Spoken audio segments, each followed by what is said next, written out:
accès à des sociétés sportives locales, comment est-ce que cela se vit, comment est-ce que cela se passe sur le terrain, mais aussi en coulisses, quels sont les rapports qui peuvent exister entre ces footballeurs et puis leur entraîneur et puis le masseur. Ça, eh bien, c'est David Méquellan qui va vous en parler le temps de quelques secondes, c'est-à-dire le temps d'un générique.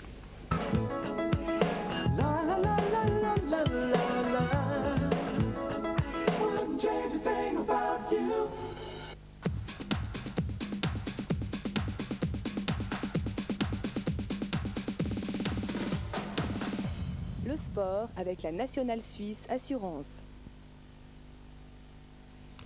Depuis la mi-avril, l'USCM, l'Union sportive Colombey-Murat, est en tête du classement de 2e ligue. Cette équipe ne cesse d'aligner victoire sur victoire. Après Savièse, Bramois, Saint-Gingolph, Grimizua, c'est le week-end dernier Comté qui a subi la dure loi du leader dans ce 2e tour. Pour parler du phénomène USCM, nous avons invité sur le plateau un joueur issu du club, Frédéric Michel. Bonjour Frédéric. Bonjour. Et puis le soigneur de l'équipe, Éric Donnet. Bonjour. Alors, 16 matchs, 13 victoires, 1 nul, 2 défaites pour un total de 40 points. Vous avez 5 points d'avance sur Savièse qui compte un match en moins, un match de retard. Alors, quelle est, selon vous, je ne sais pas, peut-être Éric Donnet en premier, la recette permettant de tels résultats? La recette, pour moi, numéro 1, c'est l'entraîneur, Claude Marietan. On a vraiment affaire à un professionnel, presque trop professionnel la première fois qu'il était venu, qu'il avait de très bonnes idées, mais qui ne passait pas bien, pas par sa faute, mais surtout par la faute des joueurs, tout le monde qui n'était pas habitué à travailler avec une personne qui venait de plus haut, qui avait vraiment des connaissances immenses pour venir entraîner un club d'amateurs. Et là, maintenant, on peut dire qu'il a mis un peu d'eau dans son vin. Les joueurs ont fait un effort de l'autre côté. On est arrivé à une bonne moyenne qui nous permet d'arriver au résultat qu'on va avoir. Et puis vous, Frédéric Michel, selon vous, qu'est-ce qui permet des résultats aussi performants? C'est sûr, Claude, c'est un gars qui sait où il va, il sait ce qu'il veut, donc c'est très important, mais on a aussi un contingent de qualité avec 20 joueurs qui savent jouer au foot, on a une bonne ambiance, on est solidaire, tout rigole en ce moment, donc tout s'enchaîne. Quand on gagne, tout va bien, oui.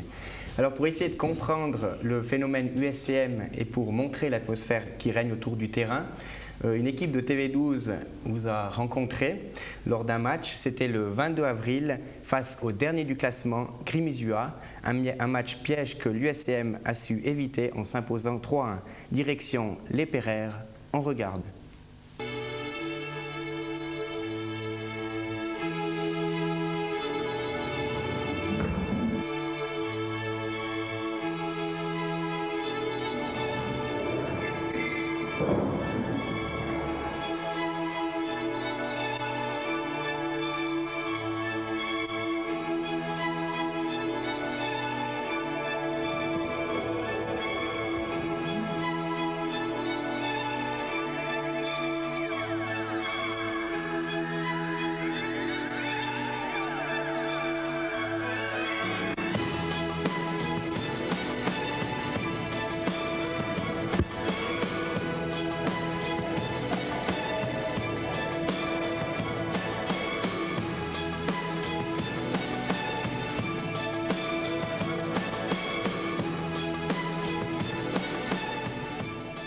Moi, il ne me manque rien. Je crois que c'est idéal, c'est magnifique parce que les gars sont là, puis ouais, ils jouent le jeu à fond, puis c'est bien. C'est très très important parce que jouer au foot pour jouer au foot, c'est une chose, mais si on arrive à mettre une dimension supérieure qui est un peu liée au sens de jouer, à l'esprit, à ce qu'on vient y faire au terrain, et puis au plaisir de rencontrer les gens, faire une saison avec, et essayer de construire pas seulement sur 10 mois, mais peut-être sur la suite, ça c'est sympa. David Donnet jusqu'à la ligne médiane. Attention, Joe à la course. Joe peut récupérer cette balle, rentre dans le camp de Grimizua, mais se fait faucher et l'arbitre ne siffle rien. Une petite faute de Grémisois, l'arbitre n'a pas sifflé. Dégagement maintenant à la main du gardien de Grémisois, directement dans les pieds de Grémisois, à la hauteur de la ligne médiane. Samy à la lutte, peut garder cette balle une première fois. Non, Samy ne garde pas, donne derrière lui à Moulin. Moulin à côté de l'autre côté pour Samy. Oh, Samy récupère cette balle jusqu'à la hauteur de la ligne médiane. Samy descend, donne une balle. Pour la basse, attention, la basse va tenter le tir. Et la basse, oh, cette balle partira et ça sera un corner à la droite du but du gardien de Grémisois. Nous étions dans environ 4 minutes de jeu en cette deuxième. Comme on peut le remarquer, c'est vrai qu'il y a quand même des bonnes individualités à Colombey, mais de faire une équipe uniquement avec des individualités, on ne peut pas. Il faut être une équipe très solidaire, et puis c'est le cas actuellement. Et je crois que quand on joue de cette manière-là, rien ne peut nous arriver. Et on dit qu'il manque un attaquant peut-être à Colombey, ça fait. C'est qui t'a donné sur la touche. C'est sur la touche, on entend un petit peu. Bon.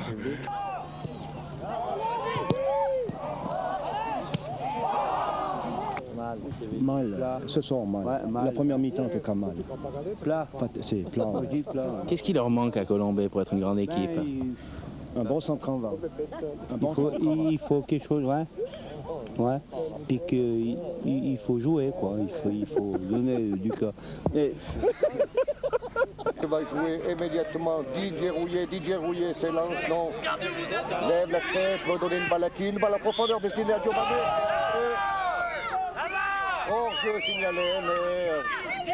il n'y avait pas d'hors-jeu, mais bon, l'arbitre a toujours raison. Hors-jeu signalé. L'USM aujourd'hui a très bien joué, il fallait gérer. Moi je me méfie toujours des coupeurs de tête, c'est-à-dire des derniers du classement. Ils sont là que pour essayer de prendre des points au premier. Puis aujourd'hui, eh bien, ma foi, ça a passé par moments pas très loin d'une semi-catastrophe. Demande David, demande! Un bon esprit dans le groupe qui fait beaucoup et les résultats certainement aident.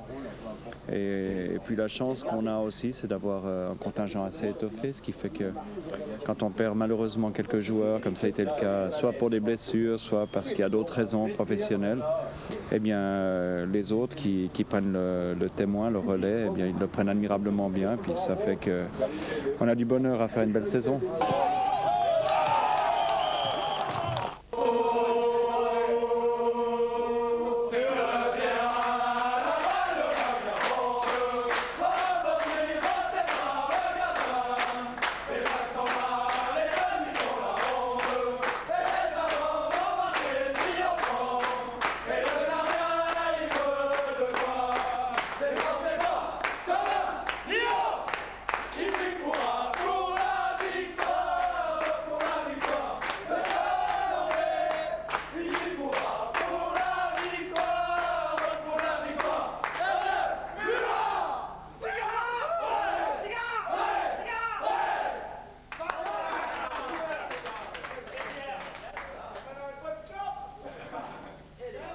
Alors comme on peut le voir sur ces images, il y a une bonne ambiance qui règne dans les vestiaires après le match. Vous avez d'ailleurs fait des paroles par rapport à ces chansons. Mais est-ce que l'ambiance comme ça au sein d'une équipe, c'est aussi un élément important pour faire des bons résultats? Je pense que oui. On voit sur le terrain, disons, on est tous solidaires. S'il y en a un qui n'est pas dans un bon jour, l'autre il va courir pour lui. L'ambiance fait, on n'a pas de problème entre nous, il n'y a pas de clan. Donc si une fois un joueur est moins bon, il doit rester sur le banc, et le moment où il devra rentrer sur le terrain, il donnera 100%, il ne va pas faire la tête, rien. Donc ça se ressent sur le terrain, c'est sûr. Puis vous êtes aussi en dehors, je pense. Oui, en dehors, disons qu'on fait beaucoup de choses, mis à part le foot ensemble, disons beaucoup de sorties, du ski, des soupers. Non, on fait beaucoup de choses à part le foot, quoi. Et puis pour vous, est-ce qu'il y a aussi un élément, il y a les joueurs, mais ce qui est à côté des joueurs est aussi important? En dehors des joueurs, j'aimerais quand même aussi parler du spectateur. On a un public fantastique qui se déplace. Maintenant, on dirait que c'est facile parce qu'on est premier, mais même quand on était des saisons où ça allait moins bien que cette année, on se déplaçait à l'autre bout du Valais, on avait toujours 40-50 personnes qui nous suivaient. Et ça, c'est quand même très important pour une équipe. Et des gens... il y a très très positifs qui viennent là, ils crient, c'est clair quand on joue mal comme c'est humain, chacun crie parce qu'il n'est pas content du jeu qu'on développe, mais dans l'ensemble c'est vrai qu'on est très bien suivi et ça nous fait très plaisir. Oui, aussi Marius par exemple. Il y a le cas Marius, ça c'est à part encore les spectateurs, personnage vraiment marquant maintenant qui fait partie de la première équipe, qui nous suit, qui nous bichonne, qui s'occupe de toutes les petites combines qu'on ne pense pas toujours. Il accueille les arbitres, d'ailleurs, il s'en parle aussi. Il reçoit leur offre à bord après le match, un petit amuse-gueule. C'est un bonhomme qui a pris beaucoup d'importance dans le cadre de la première équipe de l'USCM. Et puis vous-même, vous êtes soigneur de la première équipe, mais est-ce que vous avez un petit peu un rôle tampon entre Marietan, qui est peut-être un petit peu plus distant des joueurs, et est-ce que le soigneur il est plus proche? Oui, je pense qu'il est quand même plus proche, c'est un peu comme un confessionnal dans cette salle de massage. Mais on est presque un peu obligé parce que si j'écoutais Claude, il n'y a personne qui aurait besoin de soins avec lui, tout va bien, c'est tous des petits délicats, il ne faut pas trop s'en occuper, pas trop les écouter, mais bon, c'est clair que de temps en temps, il y en a qui ont les oreilles en bas, il faut leur monter un peu les oreilles. Quand ils ont passé la théorie avec Claude, c'est un peu mon rôle aussi, à part travail technique, je dirais, au niveau massage et soins, quoi. Donc vous êtes fait TP lors du match contre Grimizua. Alors on va voir un petit reportage, un peu portrait croisé entre vous, Frédéric, joueur depuis 95, et puis vous, Éric Donnet, soigneur depuis 94 au sein du club. Alors tout de suite, reportage.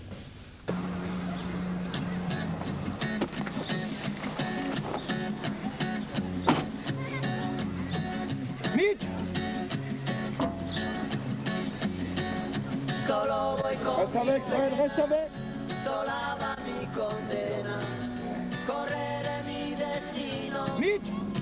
Même en deuxième ligue, est-ce qu'on rêve de vivre du foot une fois? Ouais, c'est sûr que quand on est footballeur depuis tout petit, on rêve de vivre du foot. On espère toujours qu'une fois on sortira un grand match, puis que là il y aura quelqu'un qui vous repère, quoi, disons. Je pense que c'est le rêve de tout footballeur. Et toi, ton rêve maintenant, ce serait quoi? Jouer contre une Liga, en Coupe Suisse, faire un bon résultat, là c'est des souvenirs qui te restent, disons, dans notre petite carrière de footballeur de deuxième ligue. Tu es distributeur, si on veut, enfin, on va employer cette notion-là. À ton âge, dans une équipe où il y a quand même pas mal de joueurs expérimentés, c'est quand même pas facile. C'est sûr que j'ai un poste très intéressant pour ça, disons que beaucoup de ballons passent par le milieu de terrain, par moi, donc j'ai pas mal de responsabilités, c'est bien, c'est super intéressant, puis c'est une motivation, disons, chaque match rentre, pas une sorte de pression, mais tu sais que tu as des responsabilités, que tu dois faire des bonnes passes, tu dois trouver des ouvertures pour avoir des occasions de but, c'est bien, quoi. Qu'est-ce qu'il est en train de te faire, là?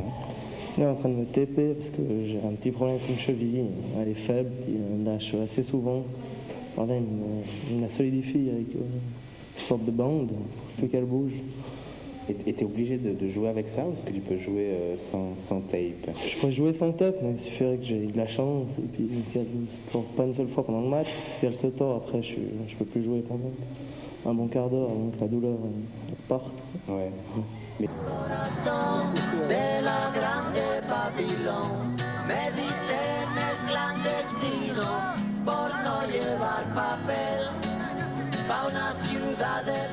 Oui, oui. Bandurma, on suit au milieu. Stéphane. Qu'est-ce que tu mets? Eric, renifler des pieds comme ça à longueur de journée, ça te... Qu'est-ce que ça te fait? Pour ça, ils sont assez bien, ils se lavent quand même les pieds avant de venir, parce que c'est vrai que si, ça arrive des fois, hein, l'été il fait plus chaud, mais je leur dis quand même, et puis ils vont quand même se rincer les pieds avant de venir faire ce qu'il faut, quoi. Ouais. Mais ça doit favoriser le rapport entre toi et les joueurs, finalement, qu'ils soient comme ça, presque à nu, en tout cas pieds nus. Oui, ça c'est vrai que il y a quand même un rapport entre les joueurs et puis le masseur, c'est pas du tout le même qu'avec un joueur et un entraîneur. Il y a des trucs, bon, j'ose plus facilement leur dire des trucs à ma manière que Claude, lui, il est plus professionnel, il a plus l'aspect du football dans la tête. Moi, j'ai jamais été un grand footballeur, alors moi, je parle plutôt de mon avis sur ce que je sais, ce que j'ai appris au niveau massage, blessures, bobo et toutes sortes. Ouais, j'ai vu que tu as pris la pétée. Tiens, on regarde dans la vestiaire. Là, sur le tacle qui t'a fait? Non, ici. Quel rapport tu as avec Eric, qui est le soigneur du club? Bon rapport, c'est un peu notre nounou. Dès qu'on a un petit bobo, on l'appelle, il est toujours disponible. Non, c'est important d'avoir quelqu'un comme ça dans un club. Passer beaucoup de temps, plus de temps presque avec lui qu'avec l'entraîneur finalement. Finalement, oui. Quand on est seul sur la table, on discute pas mal, nos soucis. Non, c'est bien.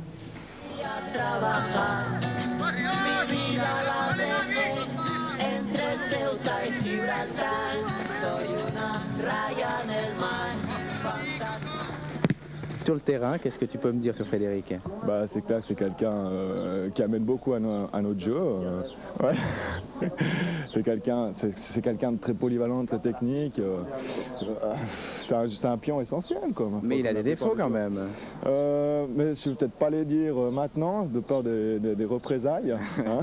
Au niveau des qualités, je pense que Frédéric, il est surtout très technique. Et maintenant, ses défauts... Comme ça ne me vient pas tellement à l'esprit. Peut-être que physiquement, il est moyen seulement. Au lieu d'être très bon, c'est un joueur moyen physiquement. Tu peux expliquer en fait ce que tu peux vivre comme moment comme ça, quand tu es une équipe, tu gagnes tout ça ensemble. Ouais, disons que quand on gagne, on fait la bombe. C'est ça, quoi. Disons, c'est surtout ça. On fait des super soirées, on fait des bons rires. Ouais. Mis à part l'aspect du foot, c'est tout se retrouver puis fêter quelque chose ensemble. Super les gars, hein.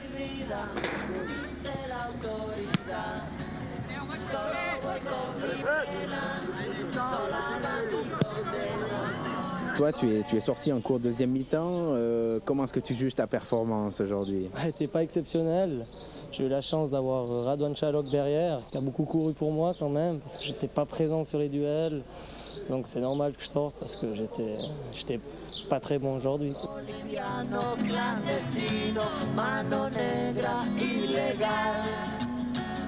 شوف الله يخليك اذا ما تساليت اذا ما تدوز السوق شوف داك السمو في النموذج الشمال ديالك انا كنقول راه شي ناس كيمشيو لموريتانيا ويجي معاهم باش الكايزين راه غادي يعطيو واحد هذا واحد.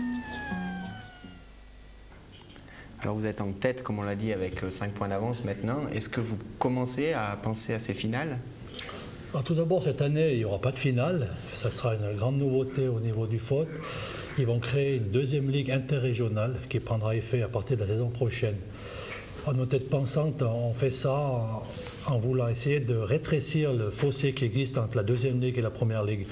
Ils se sont rendus compte que pratiquement chaque année, les néo-promus faisaient une saison en première ligue, ils redescendaient en deuxième ligue parce qu'il y avait vraiment une grosse différence. Alors là, ils ont réuni 6 groupes de 12 équipes en Suisse. Et nous, on fera partie du groupe composé du Valais, Vaud et Genève. Et dans ces groupes, il y aura aussi une équipe espoir de Ligue nationale A qui viendra dans ce groupe en fonction des résultats que vont faire les Romans, parce que les 4 premiers vont être versés dans la première ligue. Et à l'heure actuelle, la suite du classement, c'est tous les Suisses allemands qui resteront dans les groupes de l'autre côté de la Sarine. Alors, et en fin de saison, dans ces groupes, il y aura les 2 derniers qui seront relégués d'office et les 4 plus mauvais, si on peut dire, qui vont les rejoindre en deuxième ligue régionale, et les premiers de chaque canton seront promis dans cette deuxième ligue interrégionale. Ouais, donc c'est assez compliqué. C'est assez compliqué, comme tout ce qui vient de l'ASF. Il y a assez peu de monde qui comprend. C'est gentil d'avoir donné toutes ces explications. Peut-être un petit mot pour la fin, je ne sais pas, chacun un petit truc. Je sais qu'Eric veut faire une petite rectification par rapport au début de l'émission. Je ne sais pas si...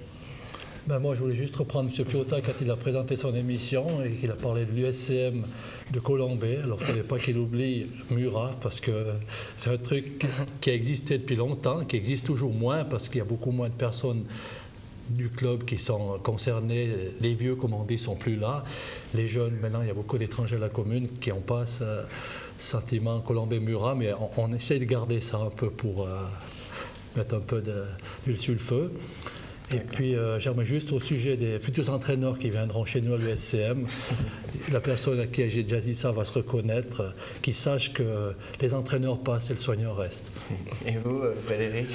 J'aimerais bien dire aussi que les entraîneurs passent et les joueurs restent.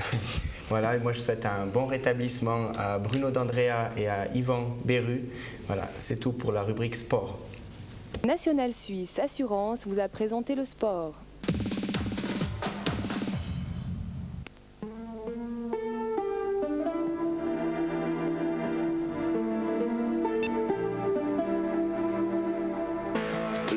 Moonlight, c'est tous les mois un nouvel orchestre et un ballet. Moonlight, le spectacle au clair de lune.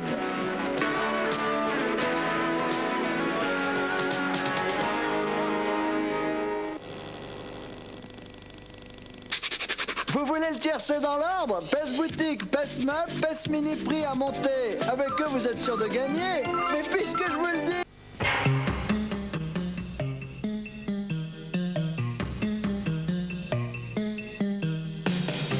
L'organisation et gestion d'emplois fixes et temporaires vous présente la rubrique Société.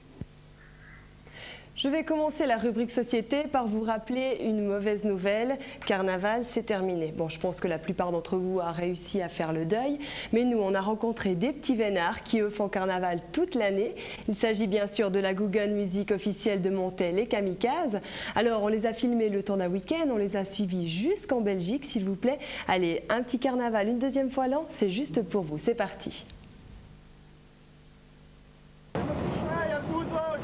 Parti à 3 h du matin de Montet, il fallait compter plus de 8 heures de car pour arriver à Florenville, petit village en Belgique. Nathalie et Vincent jouent avec les Kamikazes depuis 1995. Présentation. Alors, Nathalie Panser, 24 ans de Montet. Je fais partie des Kamikazes depuis 5 ans. Je joue du trombone à coulisses. Je m'appelle Vincent Veillet, j'ai 20 ans, j'habite à Chouet. Je travaille comme gestionnaire de vente dans un garage et je fais de la trompette.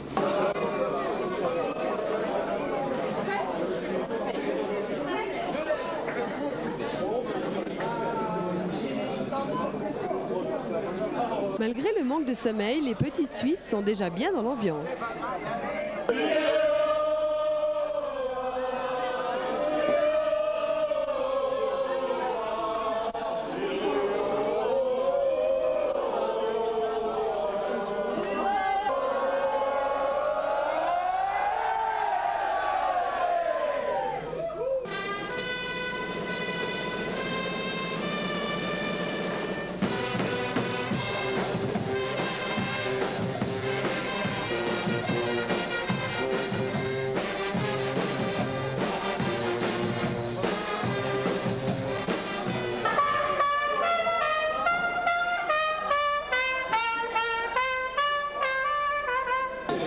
Les Belges, j'espère qu'ils sont chauds.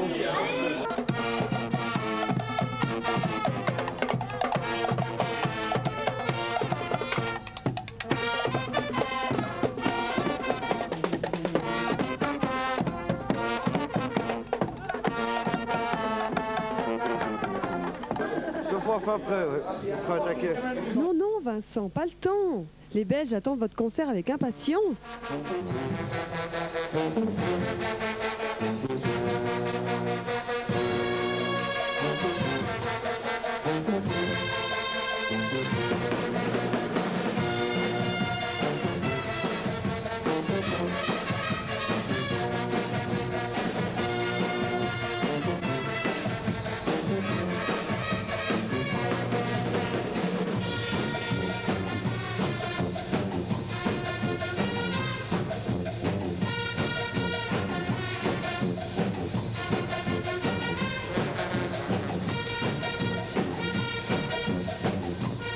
Alors j'ai commencé dans la Guggen aux cloches.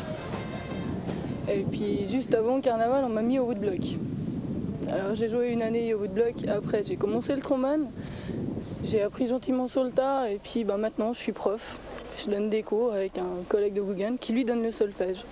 Donc on prend aussi des débutants, on recrute du monde, tout ce qu'on peut. D'accord.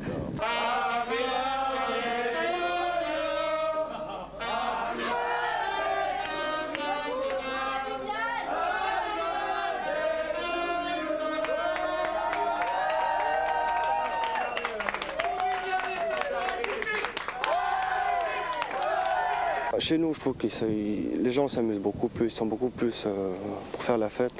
Comparé ailleurs, je trouve qu'ils étaient un peu mous, quoi. Bon.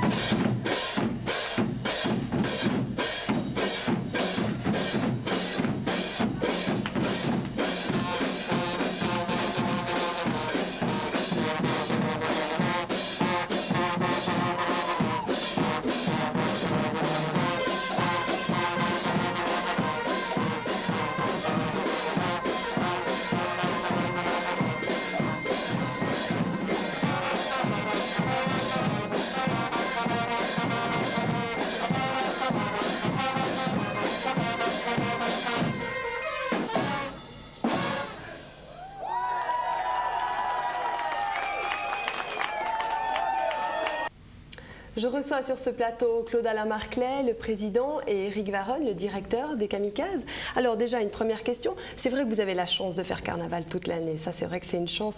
Mais est-ce que vous produisez dans des manifestations autres que celles qui tournent justement autour de ce thème de carnaval? Bien sûr, ça nous arrive. Je peux vous citer quelques exemples.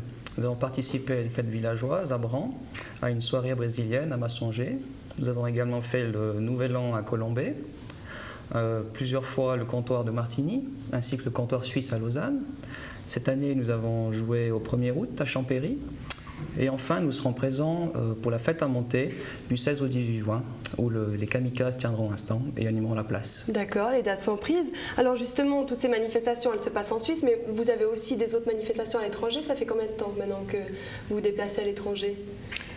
Bien, la société donc existe depuis 5 ans et ça fait environ depuis 2 ans, voire 3 ans qu'on se déplace sur l'étranger, étant donné qu'on est un peu plus connu au niveau suisse. Alors justement, à l'étranger, vous êtes déplacé là ce week-end du 1er et 2 avril à Florenville. Alors il faut dire quand même que le samedi soir, il pleuvait, il faisait froid, il y avait peu de monde. Ça doit quand même être difficile de mettre de l'ambiance dans ces conditions-là.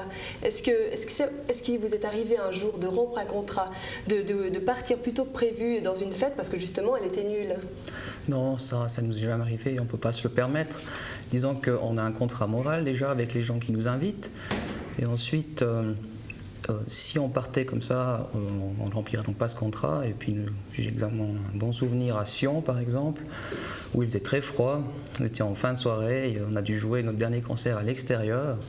Et puis là, il y avait peut-être 10 personnes dans la scène. On a quand même fait un concert normal. On ne peut pas se permettre des choses pareilles. Alors justement, moi j'ai remarqué surtout à Florenville qu'il y avait une grande discipline dans cette Guggen des Kamikazes. Par exemple, quand on a marché toute la journée, on s'arrête dans un bistrot, on boit un verre tranquille, on commence un peu à discuter avec les Belges. Et puis d'un coup, Eric, vous sifflez et puis tout le monde est prêt. Donc comment on arrive à motiver les gens? Comment on arrive en fait, à discipliner des gens qui sont prévus pour mettre de l'ambiance en quelque sorte? Écoutez, comme nous allons déjà à l'étranger, on est censé donner une image, déjà une image du Valais, une image de la Suisse. Et puis, quand on arrive là-bas, les organisateurs aussi comptent sur nous pour animer au maximum le plus possible de cafés, de restaurants, de bistrots dans la ville. Alors, si on commence à s'arrêter 20 minutes dans chaque bistrot, on ne pourra jamais tenir l'horaire ni remplir nos obligations. Donc, dès que je donne le signal, les kamikazes viennent aux instruments et puis on repart.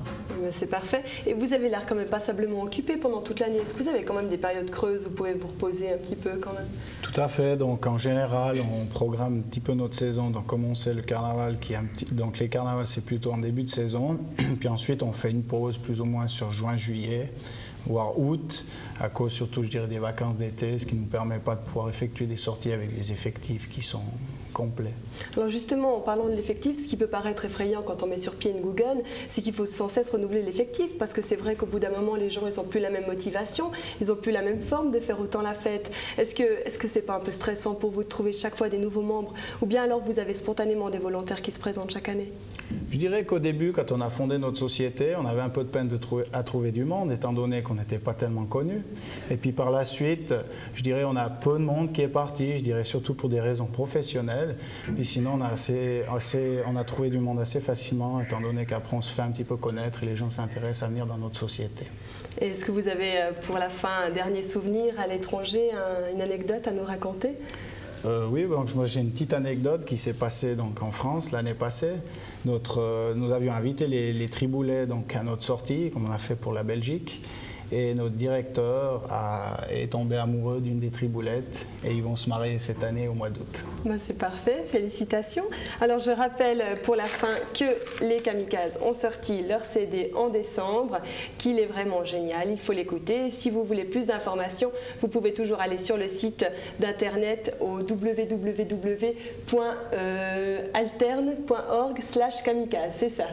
Voilà, alors maintenant, c'est pas fini, on va regarder le second reportage sur la journée de dimanche, le jour du cortège. C'est parti.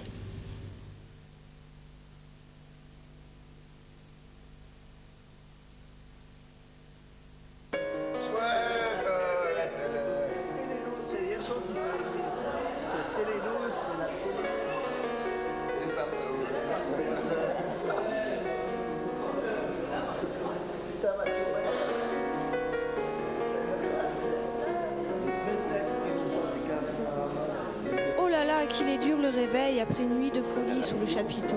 Vincent est rentré à 8 h ce matin. Quant à Nathalie...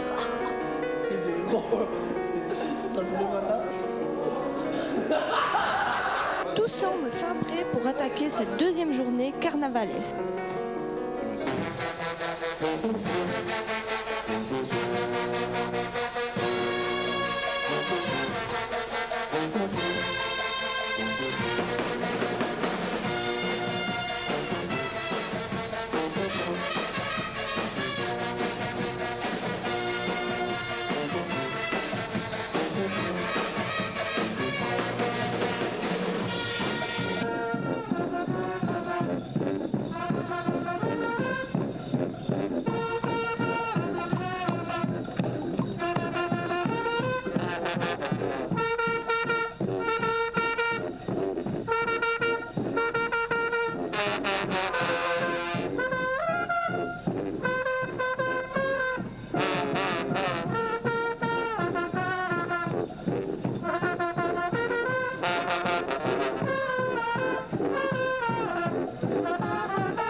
Ça c'est parti le samedi de carnaval à Monté, enfin, on était à Champéry.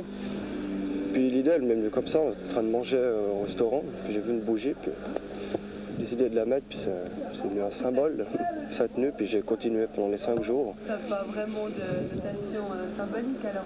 Non, bon, on dit que je suis la lumière de la Google, mais à part ça. Pourquoi? Parce que j'illumine tout le monde apparemment.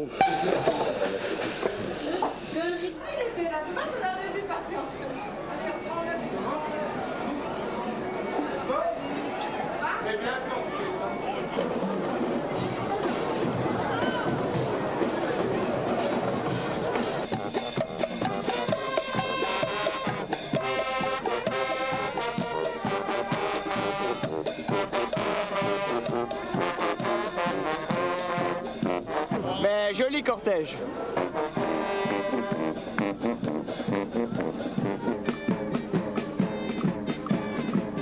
Il fait beau, il fait chaud, il y a du monde.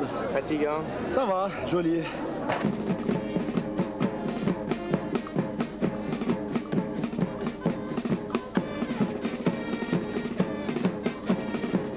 Ouais, tip top, nickel, on marche trop lentement, mais autrement ça va.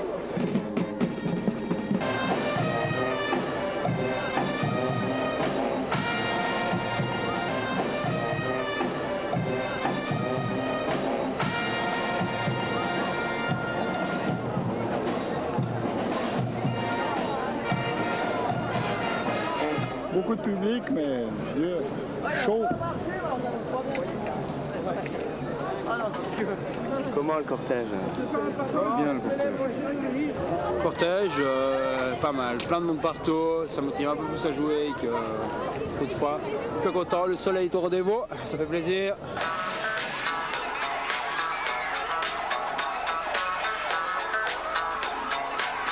Get raw with the fever on the dance floor.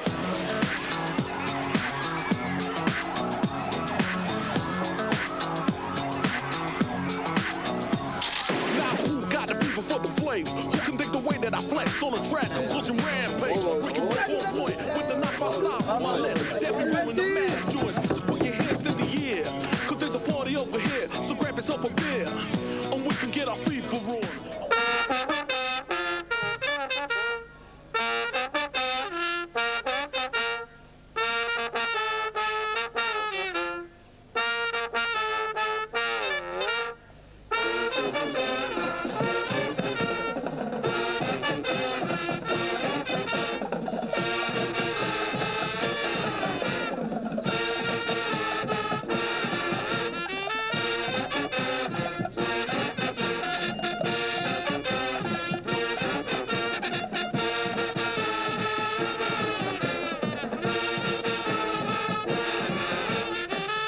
Florentville 2000, c'est fini.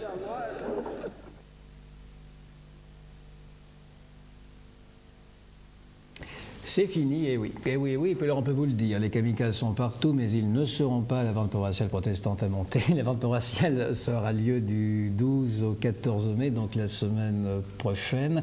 Pour nous en parler maintenant, le diacre de la paroisse protestante de Monté, Mario Diacono.